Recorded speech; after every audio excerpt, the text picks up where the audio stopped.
ಬಾಳೆಹಣ್ಣನ್ನು ಹಾಕಿ ಒಂದು ರೆಸಿಪಿ ಮಾಡುವ, ಸುಲಭದಲ್ಲಿ ಬೇಗ ಆಗ್ತದೆ ಕೂಡ. ಬಾಳೆಹಣ್ಣು ಒಂದು ಗೊನೆ ತಂದೇನೆ. ಇದು ಮೈಸೂರು ಬಾಳೆಹಣ್ಣು. ಇದು ನಿಮಗೆ ಬೇರೆ ಯಾವ ಬಾಳೆಹಣ್ಣಲ್ಲಿ ಕೂಡ ಮಾಡ್ಬೋದು. ಜಾಸ್ತಿ ಸಣ್ಣದ ಮಾತ್ರ ತೆಗೆಯುವ. ನಿಮಗೆ ಇಷ್ಟು ಬಾಳೆಹಣ್ಣು ಬೇಡ, ಒಂದು 5 ಸಾಕು.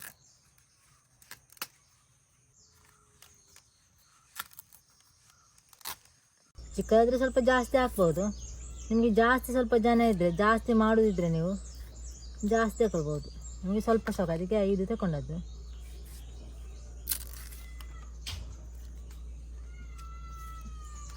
ಇದನ್ನು ಸ್ವಲ್ಪ ಜಜ್ಜಿಗೊಳ್ಬೇಕು, ಅಂದರೆ ಪುಡಿ ಮಾಡಬೇಕು. ಚಿಕ್ಕದು ಮ್ಯಾಶ್ ಮಾಡಿದರೆ ಆಯಿತು. ಸ್ವಲ್ಪ ತುಂಡುಂಟು, ಎಂತ ಆಗೋದಿಲ್ಲ ನೋಡಿ. ನೈಸ್ ಆಗುವಂತ ಇಲ್ಲ. ಸ್ವಲ್ಪ ತೆಂಗಿನ ತುರಿ ಕೂಡ ಹಾಕುವ. ರುಚಿಗೆ ಎಷ್ಟು ಬೇಕೋ ಅಷ್ಟು ಉಪ್ಪು.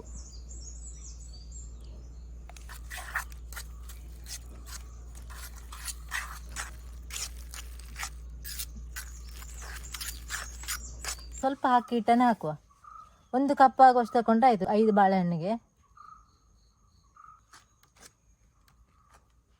ನೀರಿಗೆ ಹಾಕೋದು ಬೇಡ, ಜಾಸ್ತಿ ನೀರು ಹಾಕ್ಬೋದು. ಇದು ಬಾಳೆಹಣ್ಣು ನೀರು ಉಂಟಲ್ಲ, ಅದಕ್ಕೆ ಬೇಕಿದ್ರೆ ಮಾತ್ರ ಲಾಸ್ಟ್ಗೆ ಹಾಕಲಿಕ್ಕೆ.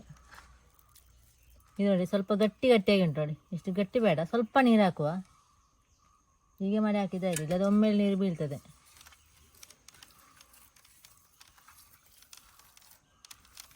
ನೋಡಿ, ಈ ರೀತಿ ಚಪಾತಿ ಹಿಟ್ಟಿನ ರೀತಿ ಆಯಿತು. ಇಷ್ಟು ಆದ ಸಾಕು. ಬಾಳೆ ಎಲೆಯನ್ನು ಕೂಡ ತಂದೇನೆ, ಅದರ ಹಗ್ಗವನ್ನು ಕೂಡ ತಂದೇನೆ. ಅದರ ಬಾಡಿಸಿ ತಂದದ್ದು ನೋಡಿ. ಈ ರೀತಿ ಈ ಬಾಳೆ ಎಲೆಗೆ ಸ್ವಲ್ಪ ತುಪ್ಪ ಹಾಕುವ ಕೆಳಗೆ ನೋಡಿ. ಸ್ವಲ್ಪ ತುಪ್ಪ, ಜಾಸ್ತಿ ಬೇಡ, ಸ್ವಲ್ಪ ಸಾಕು. ತುಪ್ಪ ಹೀಗೆ ಮಾಡಿದರೆ ಆಯಿತು. ತುಪ್ಪ ಎಣ್ಣೆ ಕೂಡ ಹಾಕ್ಬೋದು. ಇಷ್ಟು ದೊಡ್ಡ ಉಂಡೆಯನ್ನು ಮಾಡಿ ತಗೊಳ್ಬೇಕು, ಮತ್ತು ಹೀಗೆ ಲಟ್ಟಿಸಬೇಕು. ಅಂದರೆ ಹೀಗೆ ಸ್ವಲ್ಪ ಹೀಗೆ ಬಿಡಿಸಿದರೆ ಆಯಿತು.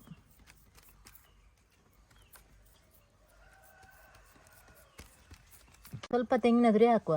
ನಿಮಗೆ ಬೇಕಿದ್ರೆ ಸ್ವೀಟ್ ಕೂಡ ಇದಕ್ಕೆ ಮಿಕ್ಸ್ ಮಾಡಿ ಹಾಕ್ಬೋದು. ಸ್ವಲ್ಪ ಬೆಲ್ಲವನ್ನು ಮಿಕ್ಸ್ ಮಾಡಿ ಈ ರೀತಿ ಮಧ್ಯೆಯಲ್ಲಿ ಹಾಕ್ಬೋದು, ಸ್ವೀಟ್ ಬೇಕಿದ್ರೆ. ನನಗೆ ಜಾಸ್ತಿ ಸ್ವೀಟ್ ಬೇಡ, ಅದಕ್ಕೆ ನಾನು ತೆಂಗಿನ ತುರಿಯನ್ನು ಮಾತ್ರ ಹಾಕೋದು.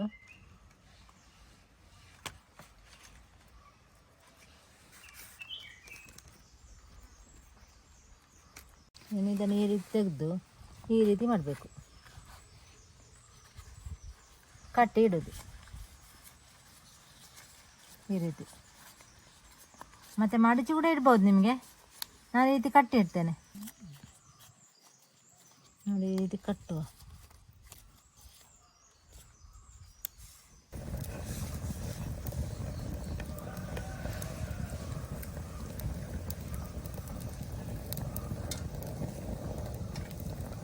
ಪಾತ್ರೆಯಲ್ಲಿ ನೀರಿಡುವ.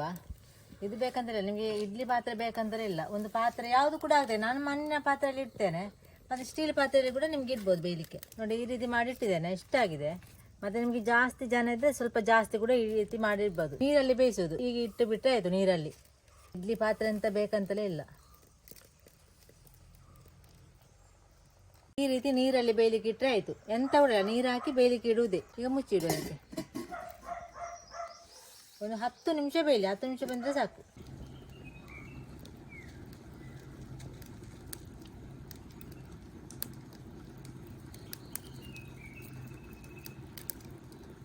ತೆಗೆಯುವ. 10 ನಿಮಿಷ ಬಂದರೆ ಸಾಕು.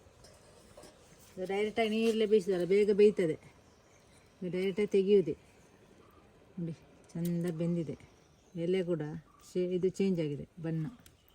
ಈಗ ಒಂದು ತೆಗೆಯುವ. ಬಿಸಿ ಬಿಸಿ ಉಂಟು ಮಾತ್ರ. ನೋಡಿ, ಈ ರೀತಿ ಉಂಟು. ಖಾಲಿ ನೀರಲ್ಲಿ ಬೇಯಿಸಿದ್ದು. ಬಿಸಿ ಬಿಸಿ ಇದ್ದರೆ ಸ್ವಲ್ಪ ಪಿಚಿ ಪಿಚಿ ಇರ್ತದೆ. ಈ ರೀತಿ ಉಂಟು ನೋಡಿ.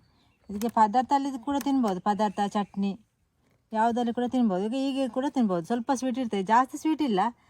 ಜಾಸ್ತಿ ಸ್ವೀಟ್ ನಿಮಗೆ ಬೇಕಿದ್ದರೆ ಬಾಳೆಹಣ್ಣನ್ನು ಸ್ವಲ್ಪ ಜಾಸ್ತಿ ಹಾಕಿದರೆ ಆಯಿತು. ನಿಮಗೆ ಬೇಕಿದ್ದರೆ ಇದರ ಒಳಗೆ ಸ್ವೀಟ್ ಕೂಡ ಹಾಕ್ಬೋದು. ಆಗ ಹೇಳಿದ್ದೇನೆ, ಅದೇ ರೀತಿ ನಿಮಗೆ ಹಾಕ್ಬೋದು. ಇಲ್ಲದೆ ಹೀಗೆ ಕೂಡ ತಿನ್ಬೋದು. ನಿಮ್ಮ ಮನೆಯಲ್ಲಿ ಬಾಳೆಹಣ್ಣು ಇದ್ದರೆ ಇದೇ ರೀತಿ ಮಾಡಿ ನೋಡಿ.